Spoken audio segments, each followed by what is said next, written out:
Բարև ձեզ հարգելի հեռուստադիտողներ, 168 TV-ի եթերում Ռևիոն է։ Ապրիլի 23-ին ժամը 19:15-ին Հանրապետության հրապարակից կմեկնարկի ջահերով երթը, թեմայի վերաբերյալ այսօր մեր տաղավարում կզրուցենք ՀՅԴ անդամ Գոռ Սարգսյանի հետ։ Բարև ձեզ, պարոն Սարգսյան։ Բարև ձեզ։ Շնորհակալ եմ մեր հրավերն Ձեզ եմ շնորհակալ, որ հրավիրել եք։ Ինչ ուղերձով է այս տարի անցկացվելու ջահերով երթը։ Ջահերով երթը այս տարի անցկացվելու է մի քանի ուղերձներով։ Նախ պահպանել ենք մեր խորագիրը, որ անցյալ տարին նույնն էր, որտեղ մեծ հաշվով մեր իրականության մեջ շատ բան չի փոխվել։ Մեր ուղերձն է «Զարկ, երբ քեզ հալածում են», դա իր մեջ խորհուրդ ունի եւ պատմությունից էլ մենք գիտենք, որ երբ որ մեզ հարվածել են եւ ոչ միայն մեզ առհասարակ, երբ որ քեզ հարվածում են եւ դու պատասխան հարված չես տալիս, հարվածողը սկսում է ավելի շատ հարվածել, ավելի շատ քեզ վնաս հասցնել։ Մենք ունենալու ենք մայկաներ, որի վրա լինելու է Սողոմոն Թելերյանի նկարը եւ Նեմեսիս գրվածքով։ Սողոմոն Թելերյանը ինքը ներկայացնում է ավելի հայտնի վրիժառուներից է Նեմեսիսի եւ բոլորը որ ճանաչում են, որ խորհրդանշում է Նեմեսիսի ամբողջ թիմը, այսպես ասած, եւ ինչու Նեմեսիս, որ ցույց տանք աշխարհին, որ եթե լինում է անարդարություն, եթե մեր իրավունքների վրով անցնում են, մեր իրավունքները հաշվի չեն առնում, մենք Նեմեսիս խորագիրը ցույց ենք տալիս, որ նայեք թշնամական պետություններ, որ կգա մի սերունդ, որ վրեժխնդիր կլինի ձեր արասների համար։ Մի ուրացիր ուղերձը ուղղված է միայն Թուրքիային, թե նաեւ մի ուրացիր ուղերձը նաեւ ինքը ներքին բան ունի, գիտենք բոլորս, որ Հայաստանում կա մի իշխանություն, որը ուրացման քաղաքականություն է որդեգրել եւ ասում է ուղիղ առաջի դեմքերով ասում են, որ ցեղասպանության հարցը իրենց համար օրակարգ չի եւ Հայաստանի Հանրապետության համար օրակարգ առաջնային չպետք է լինի։ Դա մեր համար ուրացում է, դա բերելու է նոր ցեղասպանության եւ մենք ասում ենք մի ուրացիր եւ նաեւ ասում ենք հայ մարդուն ենք ասում, որ մի ուրացիր, քանի որ եթե ուրանաս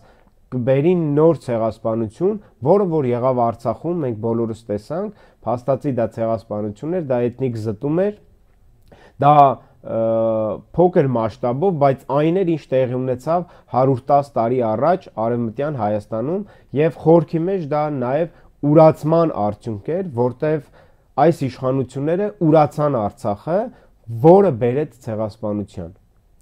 Հայոց ցեղասպանության թանգարան ինստիտուտը նախաձեռնել է ցուցահանդեսներ Հայաստանում եւ աշխարհի տարբեր երկրներում, սա բավարար է ցեղասպանության 110-րդ տարելիցի ուղերձները աշխարհին եւ Թուրքիային հղելու համար։ Ոչ, բավարար չի եւ շատ ցավալի է, որ 110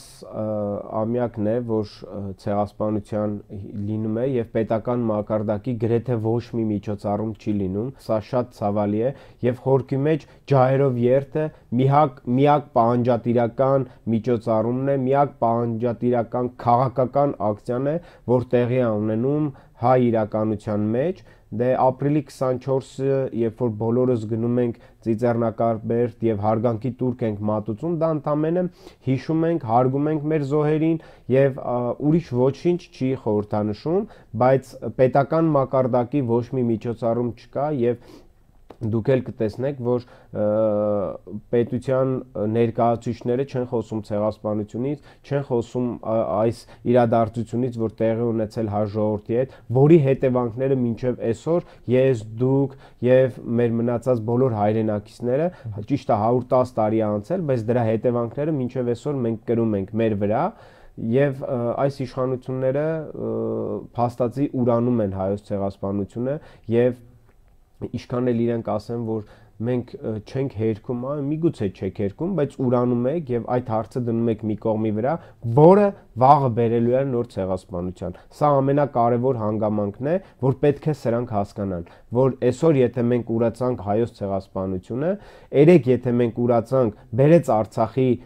ցեղասպանությանը, որը տեսանք մենք 110 տարի առաջ չէր, նոր էր մեր օրերում մենք տեսել 21-րդ դարում ենք տեսել եւ այսօրվա ուրացումը թե Արցախի ուրացումը թե հայոց ցեղասպանության ուրացումը դրանք իրար հետ կապ ունեցող բաներ են, որտեղ հայ ժողովրդի հետ են տեղի ունեցել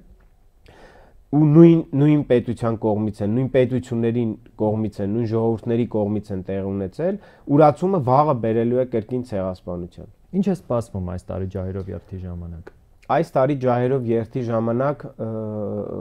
գրեթե ամեն ինչ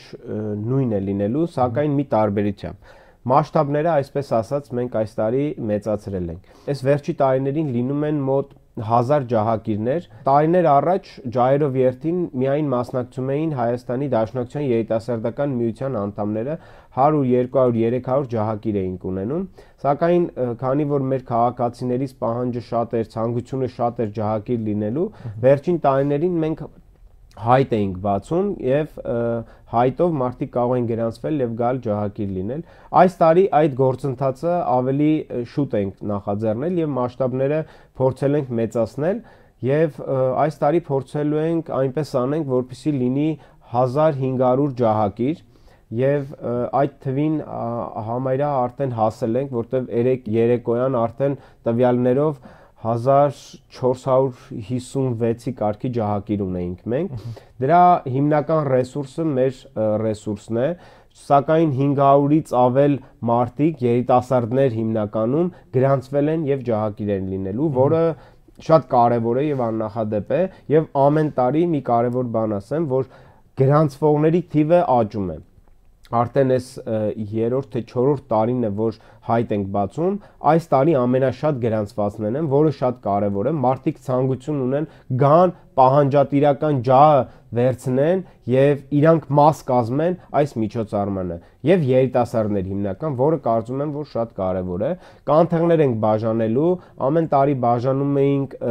մի քանի հազար, այս տարի թիվը հասցնում ենք 10000 կանթեղ ենք բաժանելու եւ սա կրկին նրանից է, որ նախ միշտ պահանջ է լինում, մարդիկ կան, որ ջահ չեն կարողանում բռնել, բայց ցանկանում են կանթեղ ինչ-որ կրակ էլի ձեռքներին գնան եւ նաեւ ազդակներ ենք մենք ստանում, որ այս տարի ջահերով երթի թիվը մեծ է լինելու եւ կրկին ամեն տարի թիվը աճում է։ Մայկաները արդեն ասեցի Սողոմոն Թելերյանի նկարով Նեմեսիս եւ կարծում ենք, որ ինքը իր մասշտաբներով անցյալ տարիներից ավելի մեծ կլինի, ավելի ազդեցիկ կլինի եւ այս պահանջատիրական երթը, որը շատ կարեւոր է, որտեղ ցեղասպանության հետ կապված միակ քաղաքական միջոցառումը, պահանջատիրական միջոցառումը, որ հայ երիտասարդը դուրս է գալիս փողոց, ասում է, որ հերիք չի մոռացել, նաեւ պահանջատեր է, որտեվ եթե չլինի արդար հատուցում, եթե Թուրքիան չճանաչի հայոց ցեղասպանությունը, Թուրքիայի իշխանությունները չընդունեն, որ իրենց նախնիները հանցագործություն են կատարել, մենք վստահ ենք, որ առաջիկայում ապագայում այս պետությունը կրկին կիրականացնի ցեղասպանություն, միգուցե ոչ հայերի նկատմամբ, այլ պետությունների, դրա համար կարևոր է այս ամեն ինչը, կարևոր է նաև մարդկության համար, որպեսզի աշխարհում այլևս տեղի չունենան ցեղասպանություններ։ Հայաստանի իշխանություններն ասում են, որ Թուրքիան այսպես թե այնպես չի ճանաչելու ցեղասպանությունը, հետևաբար իրենց համար օրակարգային հարց չէ ցեղասպանության ճանաչման հարցը, եւ հետեւաբար պետք չէ անդադար գնալ այս հարցի հետևից, ինչպես կարծեքանք եք։ Գիտեք, եթե Հայաստանում միշտ լինեն այսպիսի իշխանություն եւ պահանջողները, պահանջատիրական այդ գործընթացը իրանց վրա վերցնողները լինեն սրանք, բնականաբար Թուրքիան չի ճանաչի հայոց ցեղասպանությունը եւ ավելին ասեմ, սրանց լինելու պարագայում հայ ժողովուրդը կտեսնի այն ինչ տեսավ Արցախում եւ ապագայում վստահ եմ, որ եթե սրանք մնան, Հայաստանի Հանրապետություն չի լինի, որը բխում է միայն Թուրքիայի շահերից եւ Ադրբեջանի շահերից։ Այսինքն սրանք թե ինչ են ասում, էական չի, որտեվ սրանք ոչ պատմություն գիտեն, ոչ ազգային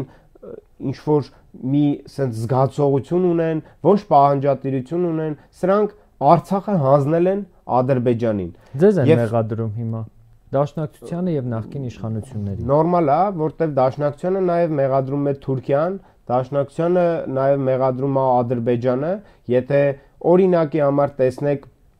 Ադրբեջանում հիմա տեղի ունեցող դատավարությունները, մի դրվագ ներկայացնեմ ձեզ, դա համացանցում կա, Արայիկ Հարությունյանի փաստաբանը ադրբեջանցի հարցազրույց է տալիս եւ ասում է, որ Հայաստանում եթե չլինեն դաշնակները, Հայաստանում եթե չլինի այդ դաշնակներ եւ այդ տեսակի մարդիկ, Հայաստանի ժողովուրդը կհամակերպվի այս իրականության հետ եւ Ադրբեջանի հետ խաղաղ կապրի, Ադրբեջանի պահանջներին հակառակ պահանջ չի ներկայացնի, դաշնակներն են, որ խառնում են մթնոլորտը։ Նույն բանը ասում է Հայաստանի իշխանությունները եւ դրանով արդեն եւ սա ինձանից չեմ հորինում, համացանցում կա ադրբեջանցին ինչա ասում դաշնակցության մասին եւ առհասարակ այդ մտածելակերպ ունեցող հայերիս մասին։ Եվ նույն բանը ասում են այս իշխանությունները եւ մեկնաբանելու բան կարծում եմ չկա շատ, որտեվ սրանք ուզում են ամեն ինչ հանձնեն, սրանք ապրում են մենակ սնունդի համար եւ հաճույքի համար եւ պատասխանատվությունը թողնեն ուրիշների վրա։ Այո, սրանք անմեղսունակ են, անպատասխանատու են։ Նիկոլ Փաշինյանը երբևէ իմ տեսած ամենաստախոս մարդկանցից մեկն է եւ ինչն է իրանց հետ ամենաշատը ինչն է որ շատ դժվար է, այսքանով էս սրանց թեման փակենք, որ իրենք ամոթ չունեն եւ դժվար է, այդ ձևի մարդու հետ շատ դժվար է։ Վերադառնալով ջահերով երթին Թուրքիայի եւ Ադրբեջանի դրոշներն այրելու ակցիան լինելու է այս տարի եւ ինչ ուղերձ եք դրանով փոխանցում, որովհետեւ այս հարցը բավականին քննադատվում է պրոիշխանական շրջանակների կողմից։ Նախ ուզում եմ նշեմ, որ ջահերով երթը արդեն ավանդական միջոցառում դառնալով նաեւ կան ջահերով երթի մեջ այսպես ասած ակցիաներ, որոնք ինքնաբուխ բնույթ են կրում եւ ավանդաբար այսպես ինքնաբուխ է տեղ ունենում, բայց դա չի նշանակում, որ մենք չենք ուզում, որ դա այսպես ասած տեղի ունենա։ Եթե չուզենանք, բնականաբար կարգել ենք դա եւ այո, դա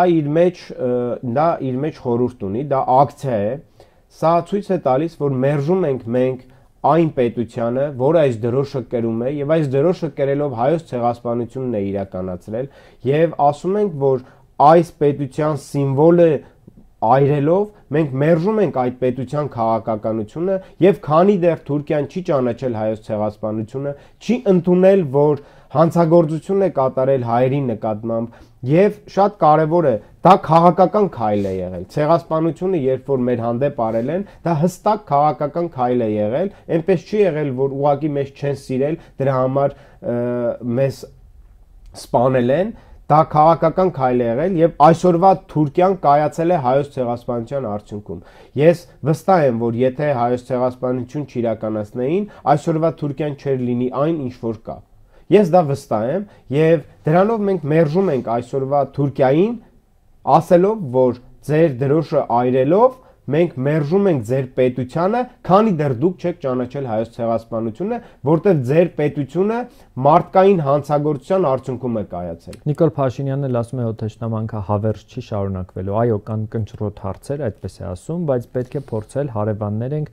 առաջ գնալ եւ հարաբերություններ կարգավորել։ Այո, մենք էլ ենք ասում, թշնամանքը հավերժ չի շարունակվելու, պետք է լինի արդար հացուցում, Թուրքիան պետք է ճանաչի հայոց ցեղասպանությունը, պետք է ընդունի, որ մեծ ոճիր է գործել հայերի հանդեպ, հանցագործություն է գործել հայերի հանդեպ եւ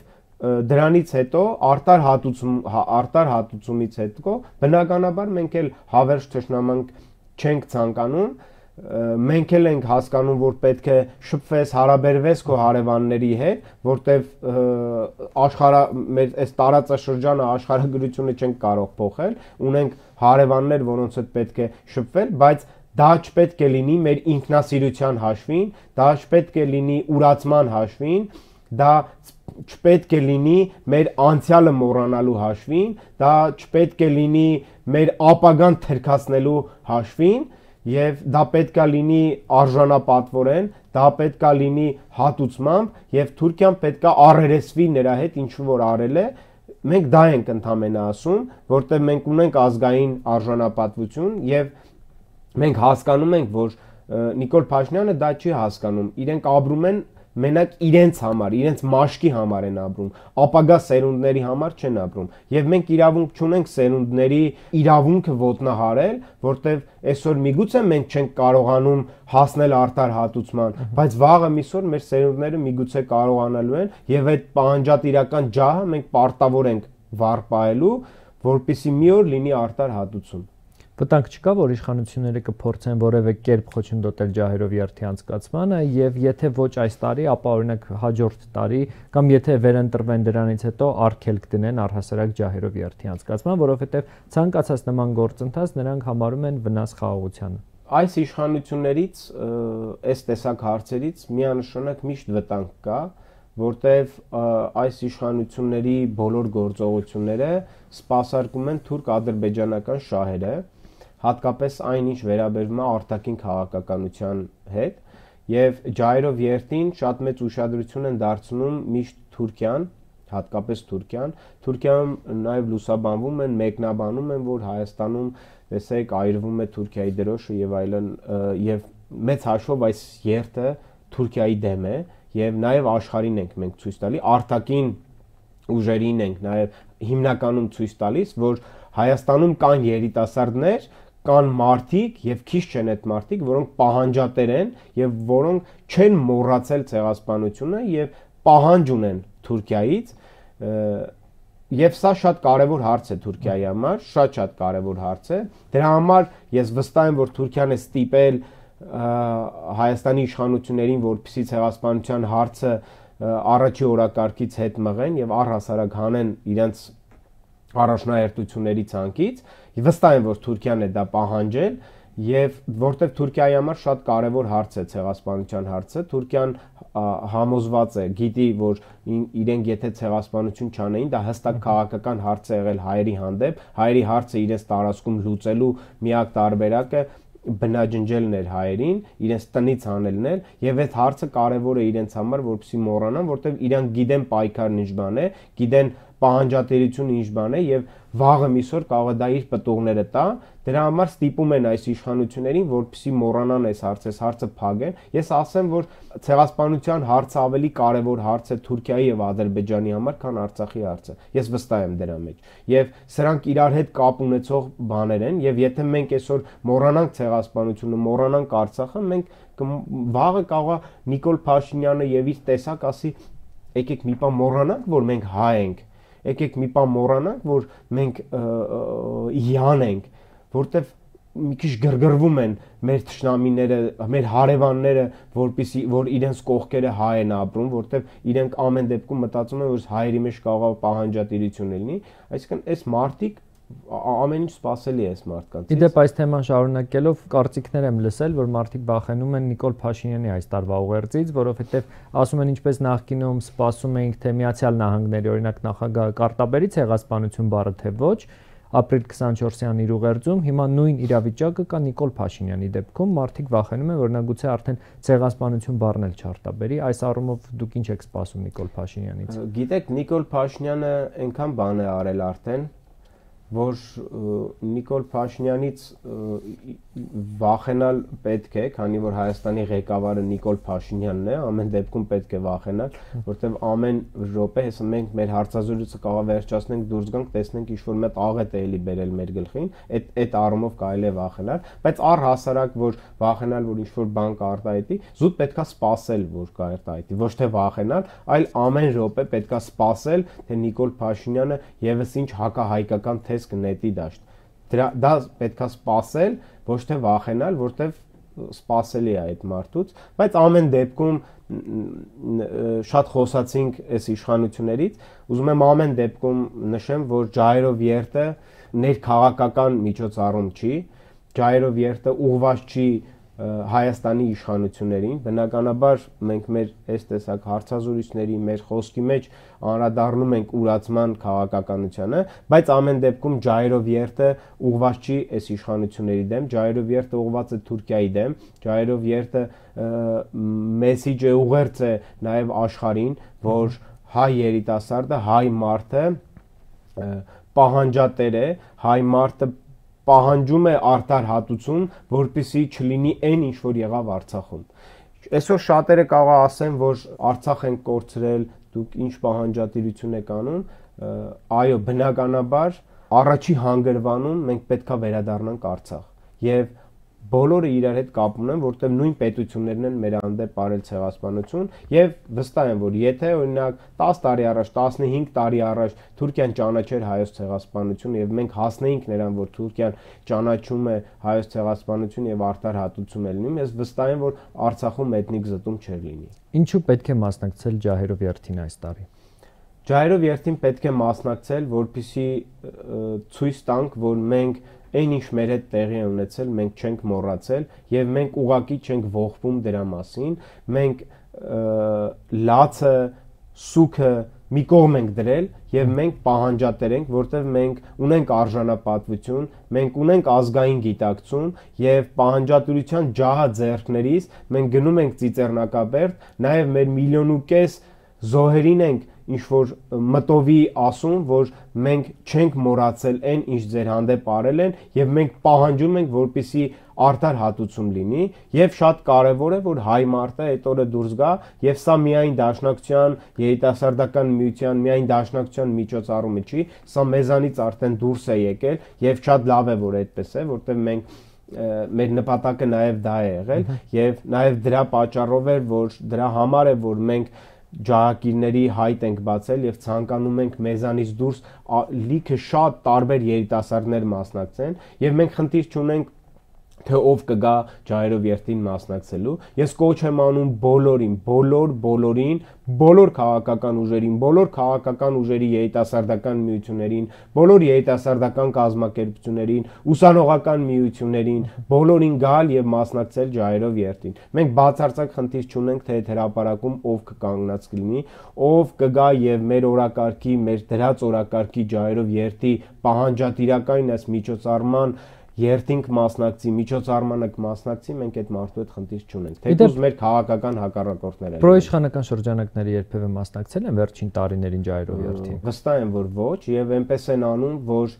մարդիկ չմասնակցեն, ներկայացնելով, որ ջահերով երթը մի կուսակցության միջոցառում է օրինակ։ Առաջին հերթին դա չէ, դա էլ են նշում, բայց ներկայացնում են, որ ջահերով երթը հակաիշխանական միջոցառում է եւ ջահերով երթի միջոցով փորձում են Նիկոլ Փաշինյանի եւ այս իշխանությունների դեմ ինչ որ միջոցառում տեղի ունենալ եւ դրա քողի տակ մարդ են հավաքում հիմնական այս թեզն են բանանում, որը որ սխալ է իրականությանը չի համապատասխանում բնականաբար եթե այս իշխանությունը մերժում է հայոց ցեղասպանությունը ուրացման քաղաքականությունը առաջ տանում բնականաբար մենք դրա մասին խոսում ենք, բայց ջահերով երթը ներիշխանական, ներքաղաքական միջոցառում չի։ Սա կարևոր է։ Ջահերով երթը քաղաքական միջոցառում է, բայց ներքաղաքական միջոցառում չի եւ ուղղված չի Հայաստանի իշխանությունների դեմ։ Ես վստահ եմ, որ վաղը միսօր այս իշխանությունները չեն լինի, բայց ջահերով երթ կրկին կլինի եւ հույս ունեմ, որ մասշտաբները միշտ ավելի կմեծանա եւ նաեւ մասշտաբների մասին, որ նաեւ Սփյուռքում են տեղի ունենում այս տեսակ միջոցառումներ, որը շատ կարեւոր է եւ գրեթե այն բոլոր տեղերում, որտեղ կան կազմակերպված հայկական գաղութներ, տեղի են ունենում ջահերով երթ կամ նմանատիպ միջոցառումներ, պահանջատիրական միջոցառումներ, ոչ թե հիշատակի, այլ պահանջատիրական միջոցառումներ, որը շատ կարեւոր է կարծում եմ։ Դուք ասացիք մասշտաբները մեծացել են այս տարի, մարզերում ինչ եք նախատեսում։ Այս տարի նախատեսում ենք, ինչպես ամեն տարի, որ Երևանից բացի նաև տեղի ունենա մարզերում, Կապանում է տեղի ունենալու, Գյումրիում է տեղի ունենալու, Աբարանում է տեղի ունենալու եւ կան նաև տեղեր, կան նաև գյուղեր, որ մենք չենք կազմակերպում, մենք ռեսուրս չենք ուղարկում, կոպիտ ասած, ջահ եւ մնացած այլ պարագաներ, մարդիկ ինքնաբուխ դպրոցի դասատուներ կամ չեմ իմանում, ինչ որ այս տեսակ մարդիկ ինքնաբուխ կազմակերպում են ջահերով երթ եւ նման միջոցառումներ եւ այո մարզերում էլ են տեղի ունենում այս տարի մի քանի այդպես կարևոր քաղաքներ են կընտրել եւ այդ քաղաքներում տեղի ունենալու ջահերով երթ Իսկ Սփյուռքում բացի ջահերով երթ կազմակերպելուց այլ ինչ միջոցառումներ են նախատեսվում ունեք արդեն հստակ օրակարգ Բնականաբար կան տարբեր միջոցառումներ կան թե դալիճային եւ թե փողոցում հիշատակի միջոցառումներից սկսած մինչև պահանջատիրական միջոցառումներ եւ քաղաքական այս տեսակ բնույթի միջոցառումներ տեղի են ունենում Սփյուռքում։ Եվ դաշնակցության թիրախավորման անդրադառնանք վերջում, գործող իշխանությունները անդադար հիշատակում են այսպես կոչված մի շրջաբերական, որը դուք պարբերաբար հերքել եք, ասում եք, որ դա Սիվիկի պատվալներում ծնունդ առած շրջաբերական է եւ այլն, բայց պարբերաբար դրան են հղումանում եւ փորձում են այնպես ներկայացնել, ասես դաշնակցությունը Հայաստանի անկախությունը ուզում է զիջել այլ պետության։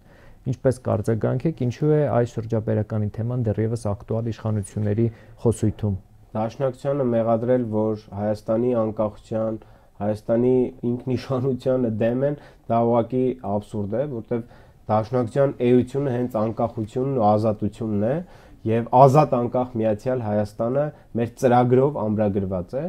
Դաշնակցության գործիչներին առաջին հանրապետության ժամանակ անկախության համար պայքարելուց կացնահարում էին նիկոլական տեսակը։ Շատ կարևոր է, որ իրանք այդքան առաջին հանրապետության հետ զուգահեռներ են տանում, երբ որ մենք ուսումնասիրում ենք առաջին հանրապետության ժամանակահատվածը, դաշնակցության դեմ պայքարում էր նիկոլական տեսակը։ Կոմունիստները պայքարում էին եւ դա խորքի մեջ նիկոլական տեսակներ, այդ նույն տեսակներ այն ժամանակ կրկին համագործակցում ադրբեջանցիների հետ եւ այդ նույն տեսակներ, որ կացնահարեց դաշնակցությանը անկախության համար պայքարում, դաշնակցականները չգնամ 100 տարի առաջ 44 օրյա պատերազմին երբ որ զոհվում էին Արցախում Արցախի անկախության համար, Արցախի պահպանման համար, խորքի մեջ Հայաստանի միայն Արցախ չէր, մեր համար չկա Արցախի հարց, կա հայկական հարց։ Երբ որ զոհվում էին Արցախի համար, երբ որ պաշտպանում էին Արցախը եւ շատ քիչ կամավորական խմբերից ա եղել, որ Արցախում խնդիր ա լուծել եւ դա այս իշխանությունները շատ հստակ գիտեն եւ այդ ժամանակ իշխանական պաշտոնյաները թանգանոց ֆորմաներով Գորիսում ֆրֆռում էին հյուրանոցներում, շատ թանգանոց ֆորմաներով, մաքուր։ Եվ դաշնակցությունը մեղադրել անկախության դեմ ինչ-որ գործունեության համար դա աբսուրդ է, որտեղ դաշնակցության ամբողջ 130 եւ ավել տարվա գործունեությունը եղել է անկախության համար պայքար, բայց դե սրանք են նորմալ է, որ սրանք այս տեսակ, դաժե ես ավելին ասեմ, հանգիստ եմ, որ դաշնակցության դեմ սրանք, ուրեմն մենք ճիշտ ենք անում ամեն ինչ։ Եթե սրանք դաշնակցության դեմ պայքարում են, եթե սրանք թիրախավորել են դաշնակցականներին, դաշնակցության գործունեությունը, ես իմ մեջ համոզում ունեմ, որ մենք ճիշտ ենք անում ամեն ինչ։ Կարող է քիչ ենք անում, կարող է թերի ենք անում, կարող է բավարար չենք անում, բայց համոզվում եմ, որ ճիշտ ենք անում։ Գիտեք, երբ որ Ալեն Սիմոնյանը, Վահագն, ինչ է դրա ազգանունը, Վահագն Ալեքսանյանը դաշնակցության մասին են խոսում, դաշնակցության դեմ բան են խոսում, գիտես, երբ որ հասկանում եք, ով էր էս վերջում ամբիոնից Հրայր Մարուխյանի անունն էր տալիս, ասում էր Հրայր Մարուխյանը դեմ էր, որպեսզի Հայաստանում անկախություն լինի 90-ականներին, գիտեք, Հրայր Մարուխյանը իմ ճանաչած ամենամեծ հայերից մեկն է, ամենաուժեղ հայերից մեկն է եղել, ու այդ մարդիկ այդ առանց ամաչելու որ ոչինչ չունեն արած, հանձնելուց բացի ոչինչ չեն արել, հասկանում եք, հանձնել են իրանք։ Այսինքն Հրայր Մարուխյանը, որ կանգնած է Արցախում դաշնակցության խմբերի կազմակերպման ակունքներում, այնինչ եղել է տեղի ունեցել Արցախում 90-ականներին դրա ակունքներում կանգնած մարդ է, այս մարդիկ, որ մենակ հանձնելով են զբաղված եղել, փաստացի հայոց պատմության մեջ իրենք միակ հայերն են, պաշտոնյա հայերն են, որ Արցախը ճանաչել են Ադրբեջանի կազմում։ Չի եղել երբեք նման բան։ Դա ընդգծել են նույնիսկ իրենց եվրոպացի գործընկերները։ Այո, դա բոլորն են ընդգծում, թե եվրոպացի գործընկերները, թե ռուսները, թե ամերիկացիները, բոլորը հայոց պատմության մեջ միակ հայ պաշտոնյաներն են եղել, որոնք Արցախը ճանաչել են Ադրբեջանի, այսինքն այդ մարդիկ եկել են դաշնակցականներ, որոնք զոհվել են Հայաստանի համար, Արցախի համար, Հայաստանի անկախության համար ավելի շատ են, քան իրենց կուսակցության անդամների թիվն է, այդ մարդկանց ինչ հակադարձես հիմա։ Այդ մարդկանց ուղղակի մենք մեր ամբողջ ռեսուրսը պետքա դնենք ու դուրս շպրտենք կառավարությունից, պետքա օր առաջ արգելել, որ այս մարդիկ մեր ճակատագիրի որոշեն, այս մարդիկ Հայաստանին տանում են թրկացման։ Արցախը հայաթափեցին, Հայաստանն էլ տանում են թրկացման։ Եվ ջահերով երթը նաև կարևոր է այս ամեն ինչի համար, որ Թուրքիայի քաղաքականությունը Հայաստանում չհաջողի։ Շնորհակալ եմ ձեզ հետաքրքիր զրույցի համար։ Ձեզ եմ շնորհակալ հրավերի համար։ 168 TV-ի եթերում ռևյուներ, հետևեք մեր հետագա թողարկումներին։